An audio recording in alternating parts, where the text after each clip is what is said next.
Pipila ka lugar sa Barangay Matina Playa ug Talomo proper sa Davao City ang nakasinati og pagbaha resulta sa pagbunok sa ulan kagabi. Ang detalye sa report ni Argil Relator live. Argil.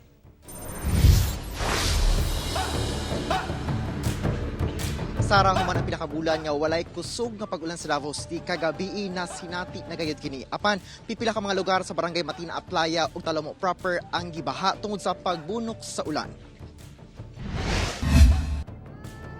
Sa kuha sa monitoring CCTV sa Barangay Disaster Risk Reduction and Management Office sa Matina Playa, Davao City, makita ang pagbaha sa kadalanan alas 10:48 Martes sa gabi, diyang mibunok ang ulan. Sumala sa barangay, gikan matud pa ang tubig sa taas nga bahin, padulong sa dagat. Apan sa kadako sa tubig, hinay-hinay matud pa ang pagdagayday sa tubig, paubos. Hinungdan niya, dunay na sinating pagbaha. Hinoon, gilayon rasab nga mihubas ang baha, diyang mihunong sab ang ulan. Wala say natalang danyos sa maong street flooding.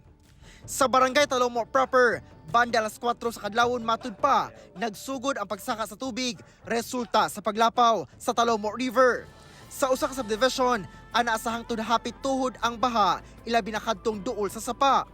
Hayag na diyang namatgunan ang pagsaka sa tubig, sanglit pipila ka oras pa mibaba sa lugar ang bulto sa tubig gikan sa bukid. Pag undang sa ulan, baba na po siya dayon. So sa kasugang ulan, ang tubig po daga, saka po siya. Ang uban sir, sulod yun sa balay. Then ang grabe yun sa mga ato ang mga kalsada is taga-tuod sir. Hinoon, walay natalang ipabakwit ng mga residente, sanglit mihubas rasab dayon ang baha. Sa datos sa Davao CDRMO, alas 5 sa buntag, diyahang miubos na ang level sa tubig sa Talomo River nga sakop sa Barangay Tugbok proper. Sumala pa, easterlies ang hinungdan sa mga pag-ulan sa syudad kagabi. Sara diri sa Purok 61 sa NHA Bangkal kung asa lakip kini sa mga gibaha sa karon uga na kayo ang dalan tungod sa tibok adlaw nga init ang panahon. Sumala sa datos sa pag-asa nasa 38 degrees Celsius ang heat index sa Davao City. Apan dili gihapon no nga kumpiyansaan kay lagi posible gihapon kaayo ang mga pag-ulan karong gabi nga dala sa easterlies. Sara.